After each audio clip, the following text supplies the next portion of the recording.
every budget something for the investment has not gone up. In fact, investment in the economy was 36%. The government is on board. That they have held on several occasions have asked what is done urgently to the industrialist corporate sector. But the government has given so much to do.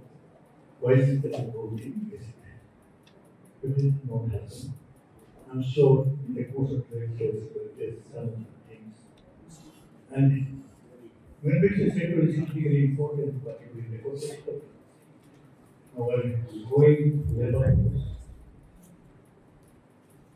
And how exactly they can be developed.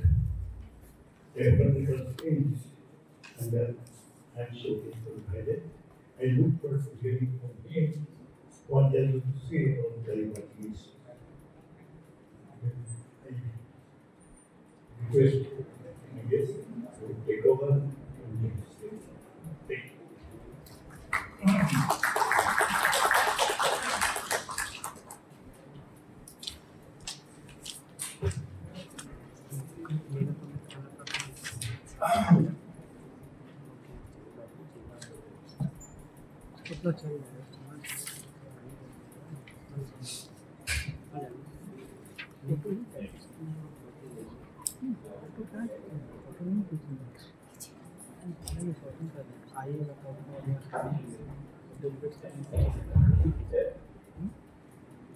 Thank you,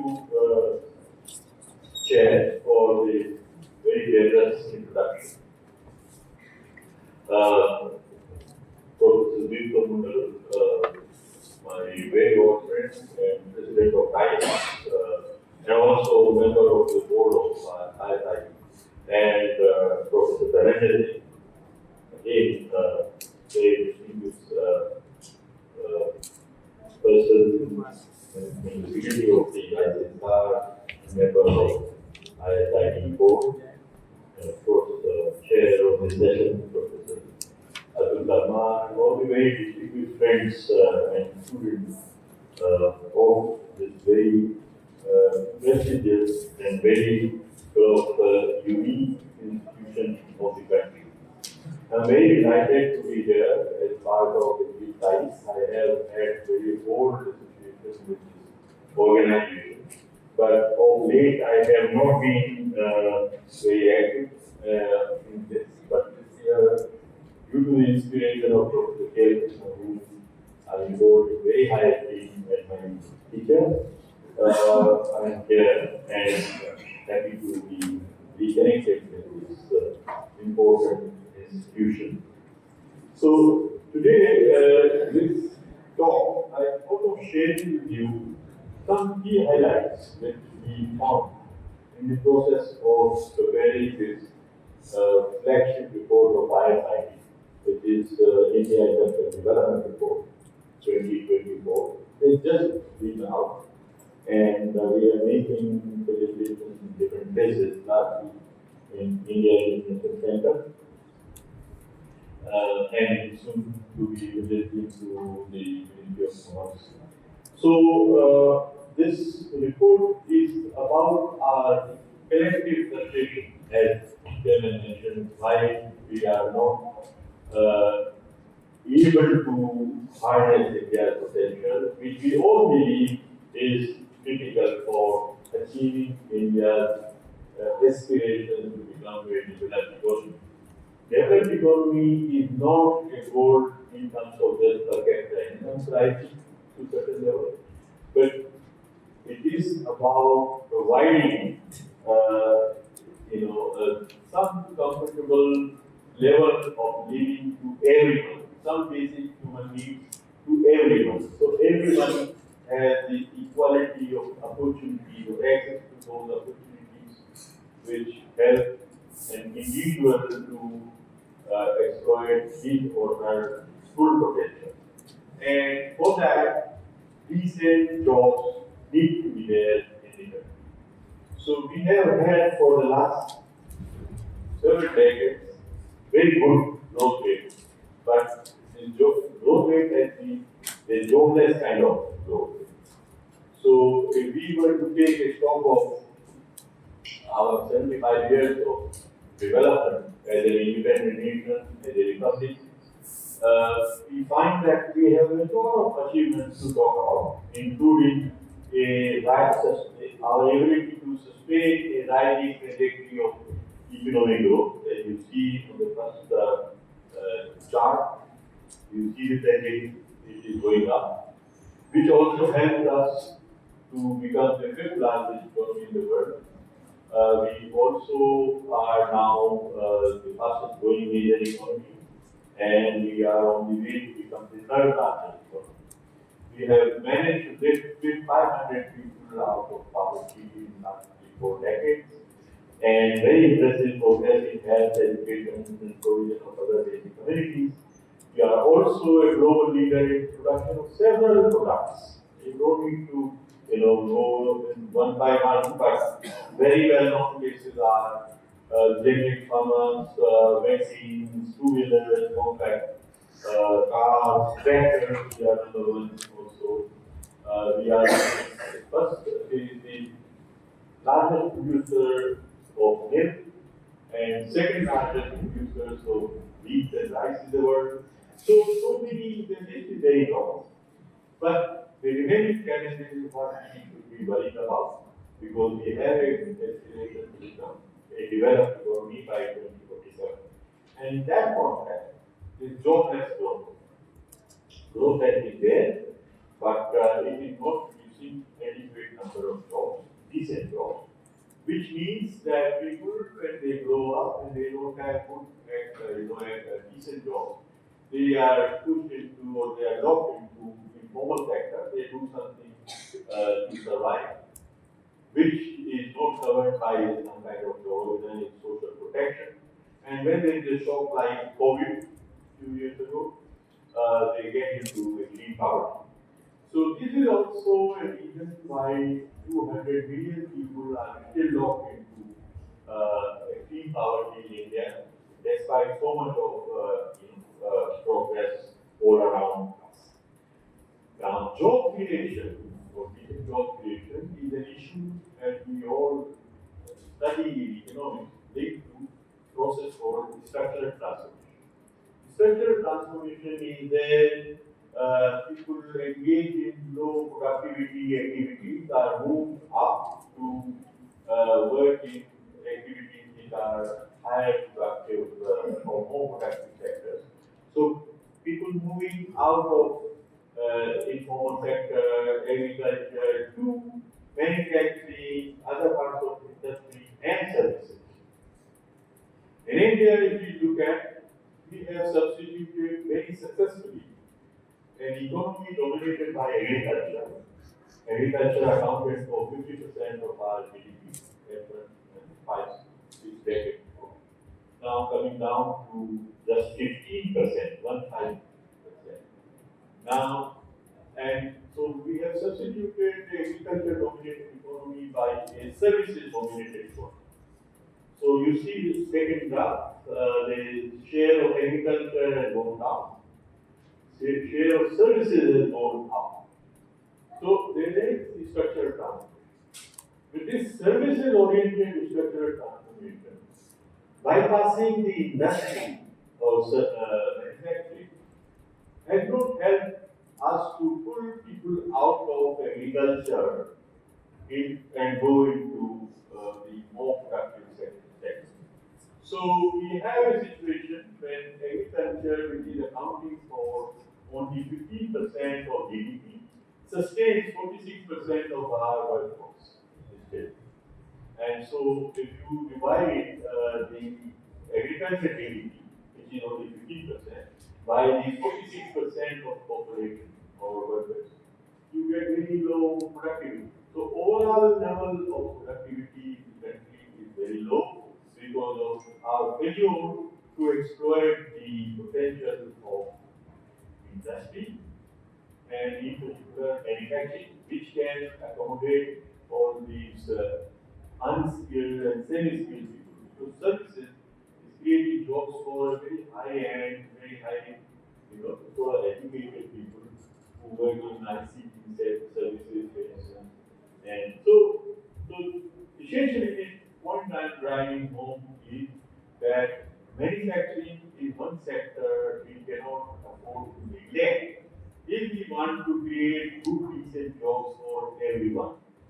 And so that will be, and so we also know that manufacturing creates jobs not only directly, but also a lot of people indirectly.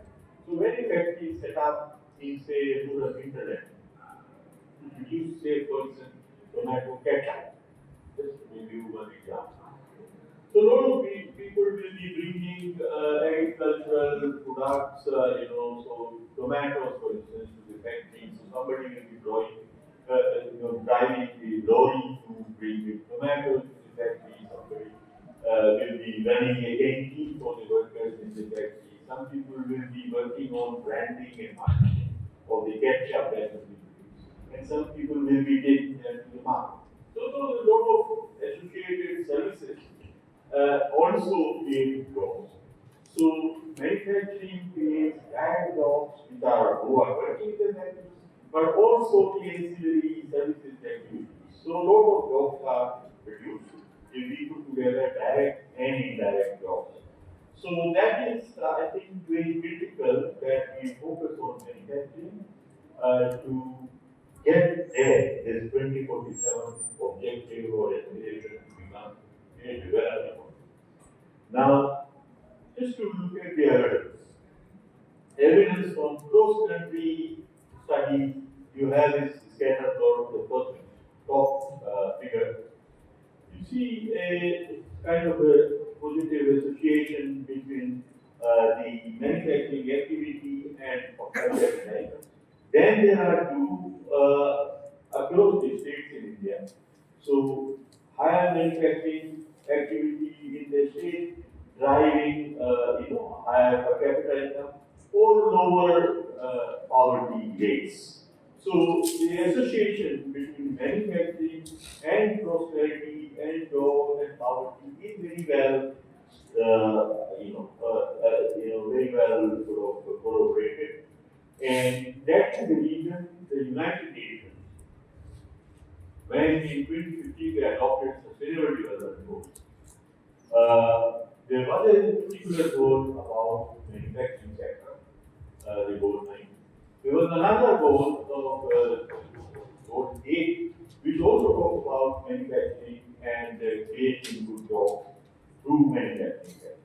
And there is a famous quote of Nicholas Carter, very famous economist of his times, 1960s, 70s, who said that very few countries, if at all, have achieved prosperity without industrialization.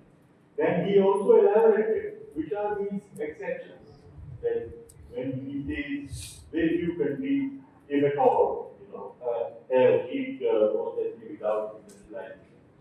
So which are these countries which have achieved prosperity without industrialization? These are 4 or 5 countries which are endowed with very high bounties of natural resources: Australia, New Zealand, Canada, maybe Brazil. So other than that, everybody which has prospered, every other country which has prospered, has to take the route of manufacturing sector.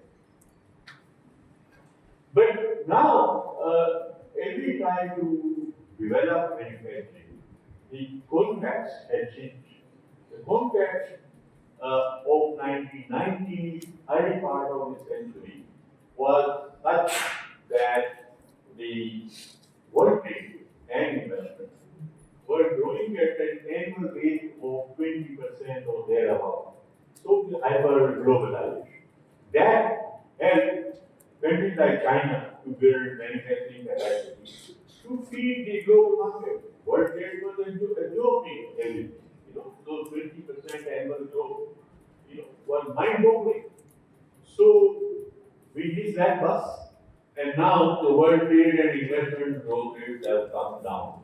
So dramatically that globalization is now called slowalization. You see this graph, the red bar, is slowalization. I never described it as slowalization. Actually, the term was coined by Econometric Society 5-6 years ago, and since then it has picked up. The other trend which you see, and this globalization is a very bad news for countries which are trying to now industrialize like India, because we can't sustain our growth momentum, their industrialization of this external demand. We have to find some internal stimulus for that.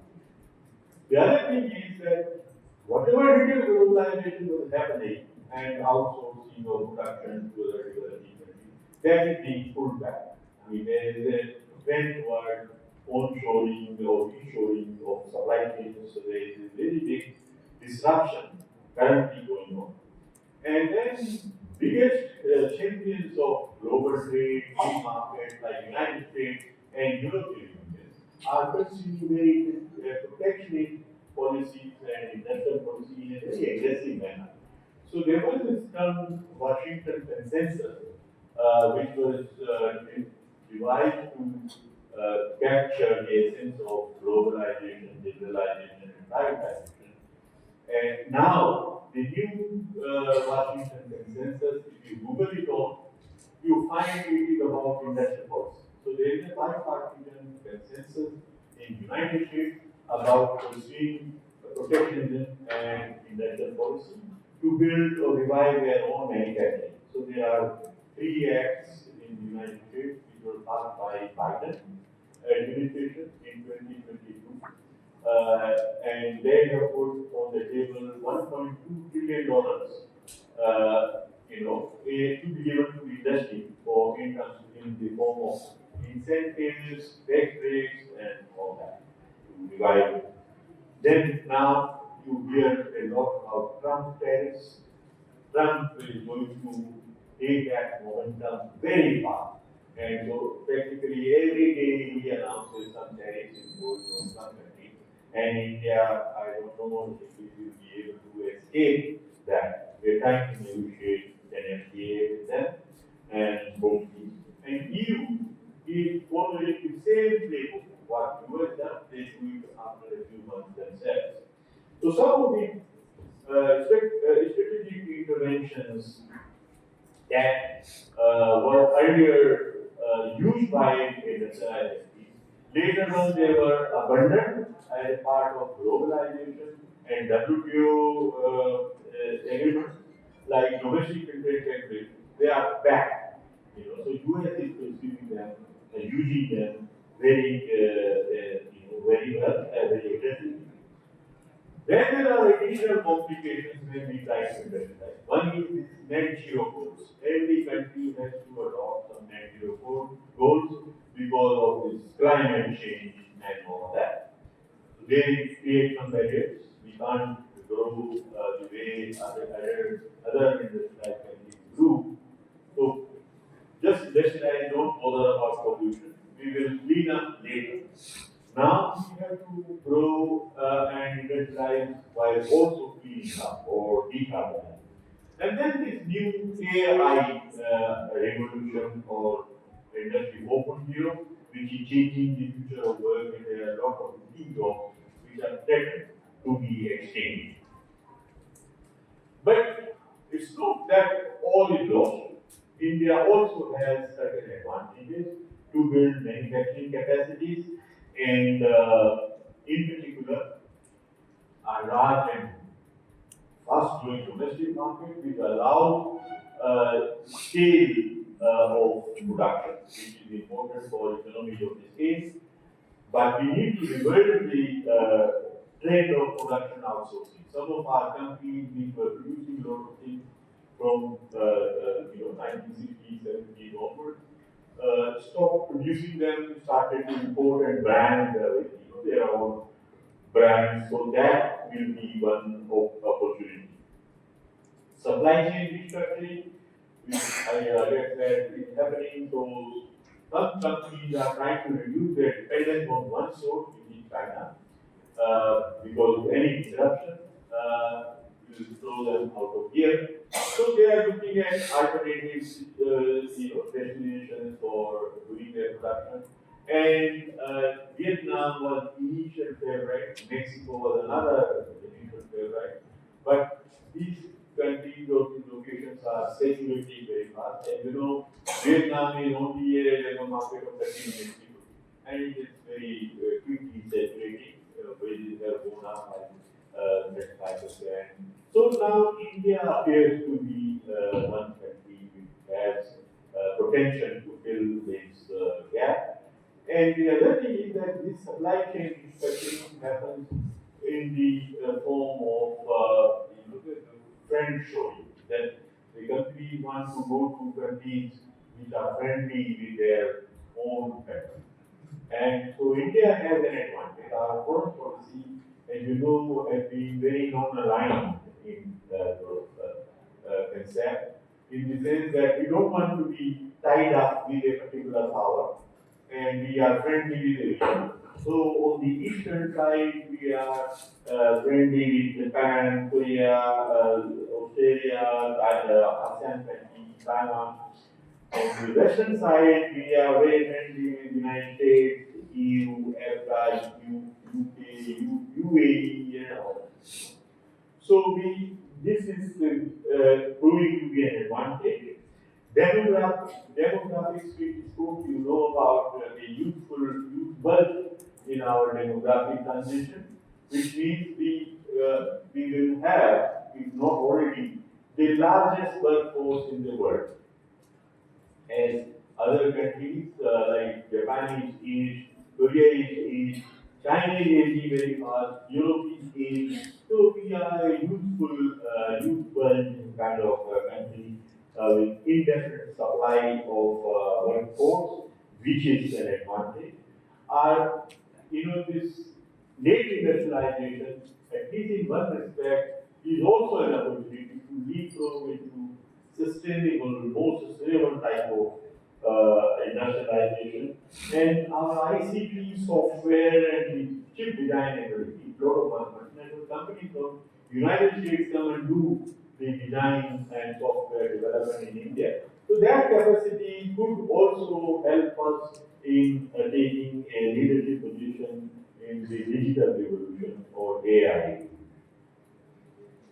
Now, I don't want to spend any time on this evolution of industrial policy. You are all familiar with that. In 1960s, we pursued what was called an import substituting industrialization, blanket sort of ban on imports through 350% type of tariffs, which produced a lot of capacity, but efficiency or competitiveness was not there.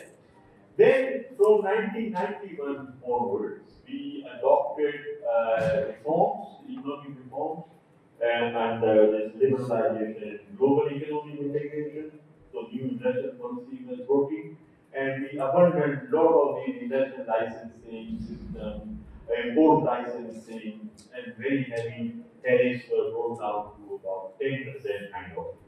And so it led to a lot of corporate restructuring, a lot of M&As.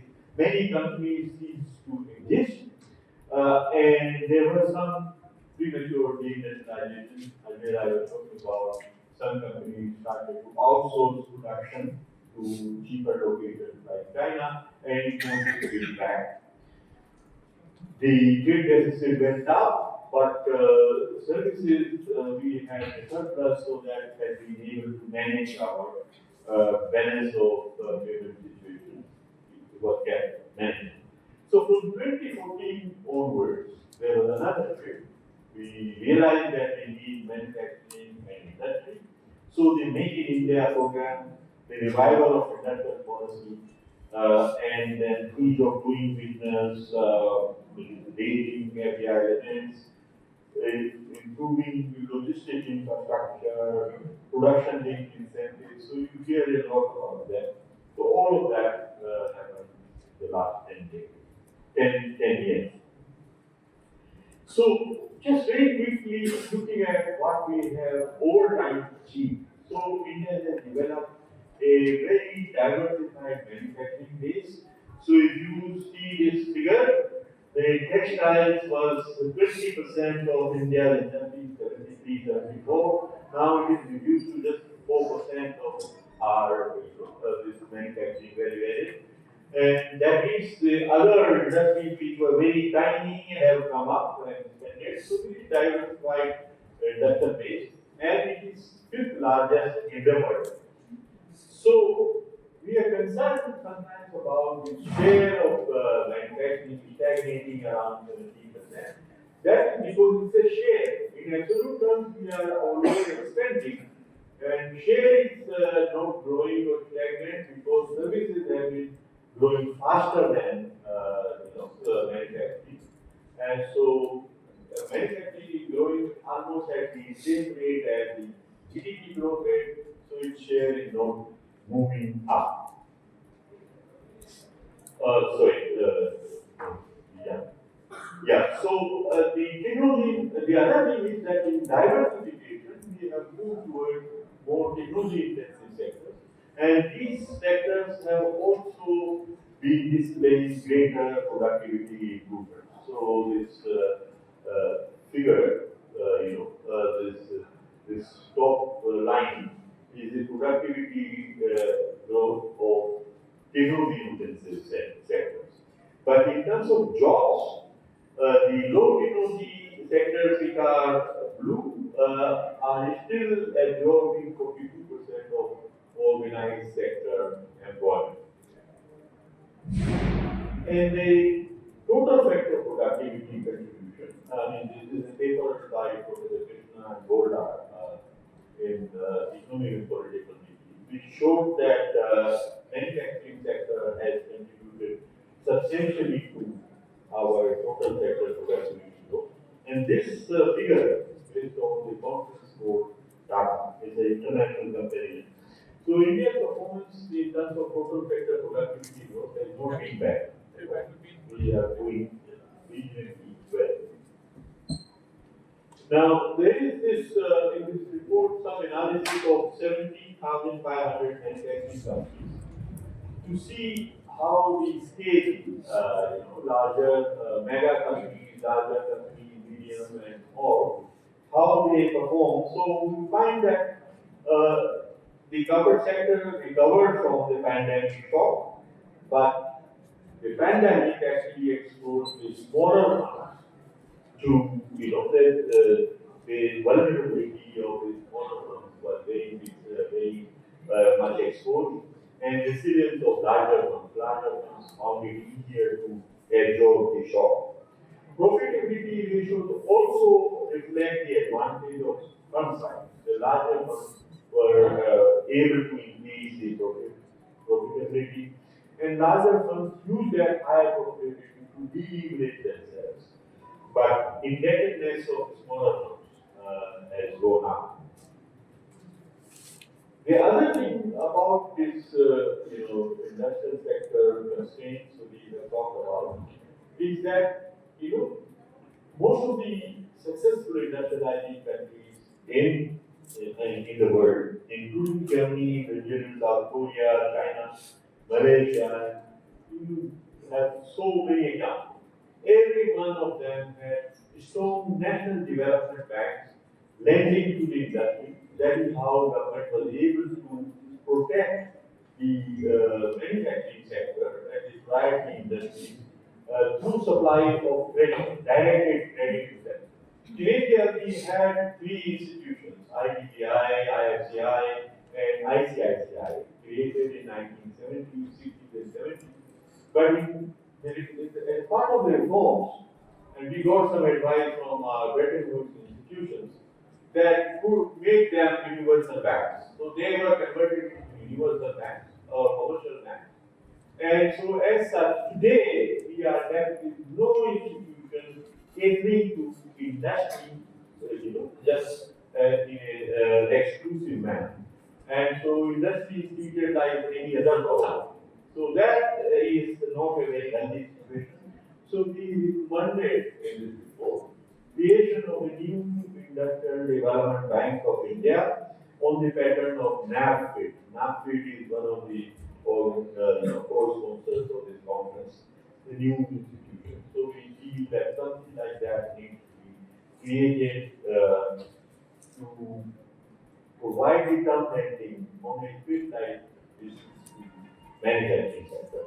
The other thing we have talked about is the revamping of industrial statistics system, which has become very outdated. The IID, ASI, and some key reports, they are there, but now we should take advantage of the GST legislation. Practically every business establishment in the country is registered under GST. And so using that digital ID registration, we should revamp our industrial statistics system. And Professor P.K. Anand, who is the visiting professor at ISID and a former chief statistician of India, he's developing a good proposal on that. Hopefully that will go on board and be able to reform the system of industry. Now, a few words about leveraging trade and GVC participation. Professor Sarma, the time-wise, how are we doing? 5 minutes. Oh, 5 minutes. Oh, I see. But we started a bit late, so I hope. Yeah. Okay, so like industrial structure, our trade structure or export structure has also become very diversified and has grown in terms of economic complexity. We have been able to increase our share in world exports from 0.5% to 1.8%. But some countries like China have done it much more impressively. Similarly, our participation in GVCs has also increased, not as impressively as from China. And but what I want to highlight here is the divergence between our export and import. So increasingly, the East Asian countries are emerging as major sources of our imports. So China, Japan, Korea, ASEAN, Australia, and these are the countries with whom we have FTAs. So we have comprehensive economic partnership agreement with Japan, Korea, ASEAN, and Australia. China also benefits from a partial free trade agreement. It's called Asia Pacific Free Trade Agreement of UNESCA. But in the Western countries, US, EU, and UK, which are our major destinations for exports, we do not have any FTA with them. Now we are reviving some FTA negotiations with UK and EU. There is also a proposed bilateral trade agreement with US, which was agreed to in this summit last month, between President Trump and Prime Minister Modi. So I think we need to pay attention to creating preferential market access in our major markets, with major export destinations, rather than giving free access to Indian market to our sources of import. So this is something we need to do. FDI. Again, because of a lot of reforms that have taken place, India's investment climate has definitely gone up, improved. And so, we were here earlier in terms of share of FDI in as a percentage of gross fixed capital formation. Now, over time, and these are the Southeast Asian countries, the developing countries, so over time we tended to converge. Of course, in the last couple of years, FDI inflows have gone down. There are reasons for that. But I think we are converging there. It's still, we are yet to exploit fully the potential of India for FDI, especially because number of studies have shown that multinational companies, Indian subsidiaries are doing better than their parents. So there is an importance of India strategy for every multinational company. Yet we are not able to market ourselves very well. So the proactive FDI targeting, I mean investment promotion should not be just limited to liberalizing, which we have done, and just producing nice brochures. We need to knock the doors of multinational companies for specific things. And China did all the time that. So there was another major study reported in this, major exercise reported in this report, which is based on the analysis of 11,450 manufacturing companies for 23 years panel data. So we looked at the determinants of competitiveness, export competitiveness for farmers. So we find a significant positive but non-linear effect of farm size and positive effects of innovative activity, technology imports, GBC participation, inward FDI and outward FDI, and also automation and capital intensive processes. And innovative activities, one, we need to spend 1 minute, it's a very important critical factor for not only competitiveness but overall growth of the country. We seem to be doing well from some indicators, like India rank in the global innovation rankings has improved from 81 in 2015 to 39 in 2023. There is a robust growth of patent activity and share of residents in patents is going up. But we spend only 0.7% of our GDP on R&D. Very low. And the other problem with that is that it is largely spent in public sector institutions like CSIR or DRDO, not by business enterprises, where it would be directly eating their competitiveness and productivity growth. We find that the official figures or the way numbers are going up is the problem. It is underestimating the true size of the R&D activity. But even when you have accounted for everything, it is no more than 1.25. So 0.7% is underestimated. Real figure is closer to 1.25. This is our estimate. It is lower than the global average, which is 2%. So we need to scale up R&D activity, especially of companies, if we want to get there. So there are some important initiatives. Last 2 years, government has announced a 50,000 crore Anusandhan Research Foundation and a 100,000 crore, 1 lakh crore corpus for a 50-year 0% loan for R&D to be given to companies. I think these two initiatives are very good and in right direction. But we also need to think of creating a petty model or utility model for second tier of payment system, which provides for incremental innovations 3 to 5 years of protection. So this could be very instrumental for R&D activity of NSMs, for instance. So this is something we need to look at. And IR 4.0 AI preparedness. All global agencies are finding that India is better placed than many other countries in doing that. In particular, our youthful population gives us a possibility to become a capital, global capital for talent in AI. But we have to have repurposing or rebalancing of our education system in the direction of the AI and machine learning, rather than traditional engineering departments of civil and mechanical, and also reducing their seats or increasing or expanding the new disciplines very aggressively. Then there is a lot of space in the report devoted to reindustrialization, which is a future of industrialization. And India, as you know, has taken very ambitious commitments under the net zero, UNFCCC, the UN Framework Convention on Climate Change, that by 2030 we want to produce 500 gigawatts of renewable energy and bring down emissions to a certain level and all that.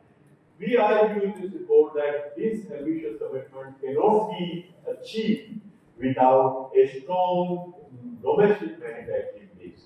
Because currently we have been building this solar power generation based on imported equipment from China. But we need to produce that within the country, ultimately through number of interventions, including PLI and demand side interventions. The local capacity is coming up. So by 2026, we should be producing 110 gigawatts of solar modules, which will be self-sufficient and leaving some exportable surplus. So this is a future, and we have green hydrogen mission for electrolyzers to make to turn water into green hydrogen, fuel of the future. So there are a lot of things happening around that. But the decarbonization of traditional industries like iron and steel, fertilizer, cement, and all, that will require a lot of work in the form of technology and finances. And so these are called hard to abate sectors. And the Western countries are imposing, new barriers, new tariffs to block the traditionally produced steel, for instance. So we have to have green steel produced in the country to be able to export them. So there are these CBAMs, the carbon border adjustment mechanisms of the European Union. We will have to really deal with them either by creating our own carbon pricing and encouraging and pushing our industry to adapt to new ways of.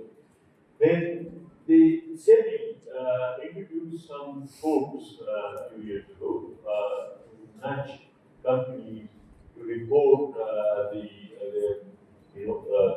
sustainability practices. And so we did a survey of 100 top 100 manufacturing companies, and it shows the substance that companies are adopting the greener or more sustainability practices gradually. But we can now think of extending the scope and coverage of the DRSR disclosures to more companies. So right now we have people to only 1,000 more companies. We can extend to 5,000 and then to 10 and more. So I think MSME, as we all believe and know, is they form the backbone of Indian economy and sustaining some 100 million jobs, nearly half of India's export. But they remain weak there, and there are a lot of government support mechanisms created. But the surveys that we conducted show that the awareness about these government schemes among the MSMEs is very poor, and that needs to be really enhanced. The other thing we found is that the reforms of 1991 onwards have hit the MSMEs more than the other larger companies, and because they remain vulnerable. And so for that, we have made some observations of what should be done. Because a lot of imports of consumer goods, which are normally produced by MSMEs, are taking place through organized retail. So we have proposed that the government adopts some performance requirements on organized retail. And if you import these consumer goods, you have to export as much of MSME produced goods to other countries. So that will move our MSME with the global value chains. So there are some observations of that side. Industrial infrastructure, special economic zones, connectivity, and balanced regional development. We have talked about it. I don't think I have time to spend some more details about it. But just to say that the gaps in logistics and industrial infrastructure are being closed very rapidly. And so you have these industrial corridors and dedicated trade corridors coming up across the length and breadth of the country. Well, what is very interesting is to see the developments in the connectivity those reports. So we have some, some highways, trilateral highway coming up on the eastern side, connecting to Myanmar and Thailand. And now we have this IMAC, India, Middle East, Europe corridor, which was signed at the time of G20 conference. So with our own, infrastructure, the transport infrastructure in the country, India has the potential to play a role in connecting Asia with Europe.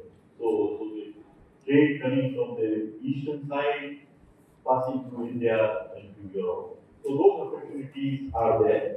One thing which we noted is a major gap in our shipping industry. 92% of India's trade is shipped by foreign liners, foreign flag carriers, not Indian. So we have indicated need for creating a major shipping line, Indian owned shipping lines, because our dependence on foreign liners of the extent of 92 to 95% is making us very vulnerable. Now, finally, we have a chapter devoted to identifying what sectors can where. So we have gone sector by sector and listed some labor-intensive sectors to focus on, some skill-intensive industries to focus on, some green industries to focus on, and new strategic and sunrise industries like semiconductors, civilian aircraft assembly, shipbuilding, and all that. And then identified using this product atlas method of Harvard Growth Lab to see the production structures of different states and what is most kind of logical extension of that. So we have done some planning of that. And so, summing up this potential of manufacturing, this is again really back of the envelope type of very crude projection, that it is possible if we try to, exploit all the different opportunities that we're talking about in this book. It is possible to double manufacturing value added of India by 2030. And we have this target of 5 trillion economy, and so we double this manufacturing added value added, next 4 5 years. That has been achieving those targets, and then 2047, the $30 trillion economy. So all of that will become impossible, but more than the GDP contribution, I think jobs, direct and indirect jobs, that would be the biggest kind of outcome or output of this. Well, this is my very last slide. So we go way forward. I think there is a huge potential of manufacturing sector in India. But what we are taking is, and we have taken a lot of steps, PLI, Make in India, Atmanirbhar, all kinds of reforms and all. But there is no single framework to define that. The 1957 Industrial Policy Resolution was, you remember, was a commanding heights, the public sector and all, import substitution. And 1991 Industrial Policy Resolution was about globalization, liberalization, and forget about domestic.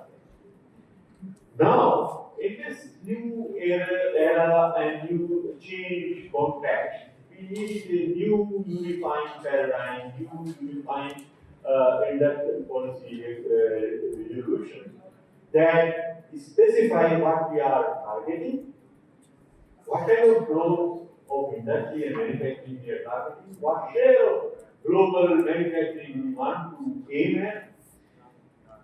Some principles like primacy of local, creation of jobs, local value addition, local entrepreneurship, locally anchored technological capability. We need to put it on the upfront. That is what we are aiming at.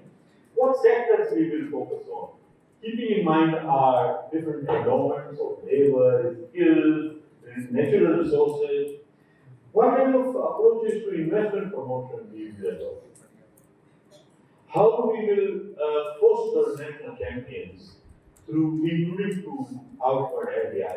How we will prioritize innovation and skill development in enterprise, in companies.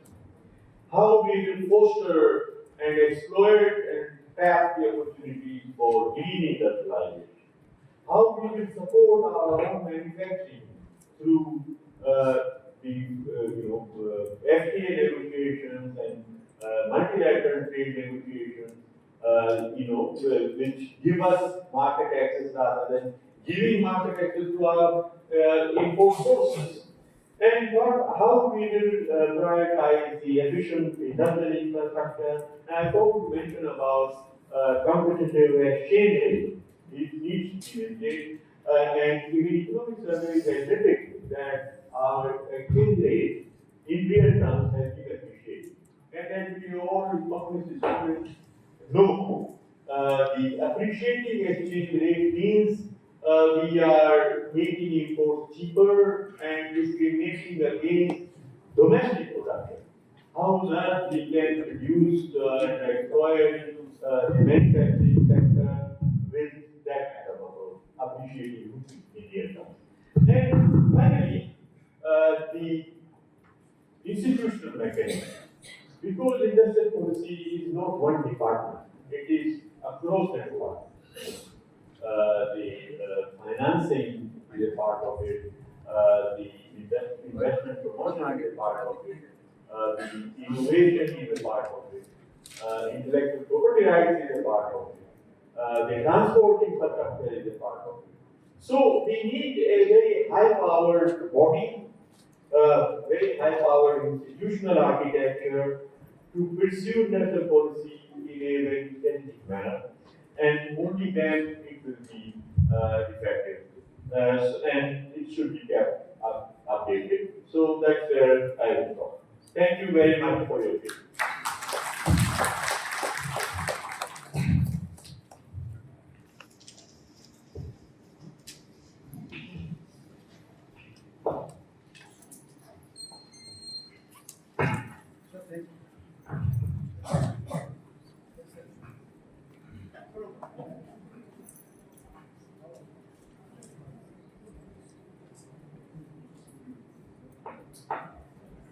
Thank you.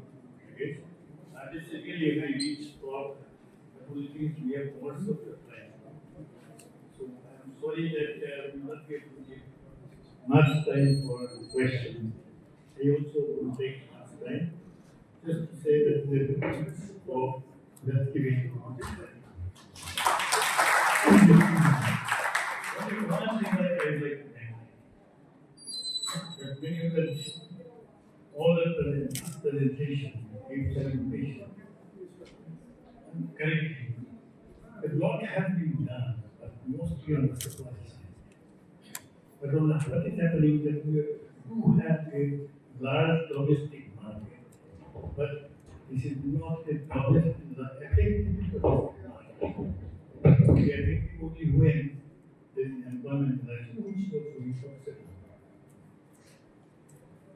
What I learned from all this, I have practiced a lot of things in this book. What learned is the huge potential has been created, but till now that this huge potential has not been reflected in the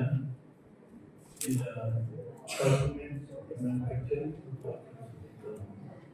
And something is lacking some. That's the point. I think it would be unfair if there is no question for. I opened the door for questions, but only two questions. What comment? Because time is over, so time is already over. So if you have any questions, be brief and pointed. No? Okay, please.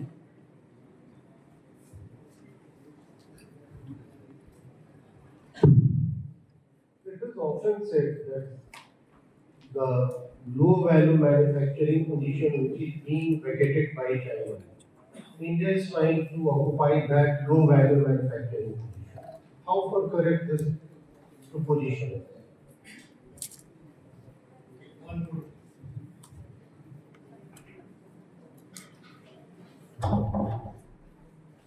No?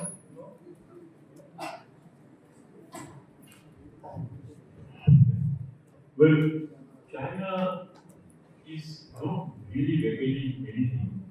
You know, in the shirts you wear, many of these top brands of India, they are selling shirts under their brand names, but made in China. So China is, this problem with this Eastern Asian countries is there mercantilist mindset. So China has been running, $1 trillion and more kind of trade surplus for the last 15 years. It's still not willing to give up anything, and they keep on, expanding the capacity. And now they're sitting on so much of unexploited, underutilized capacity because that was created for the growing, the hyper globalization, and Western countries were importing a lot from them. Now they don't want to, so they are actually dumping. And so there was a report in Nikkei Asia that some Southeast Asian countries are facing closures of factories because of cheap imports from China of garments and low technology goods, low value goods, and they are imposing now barriers.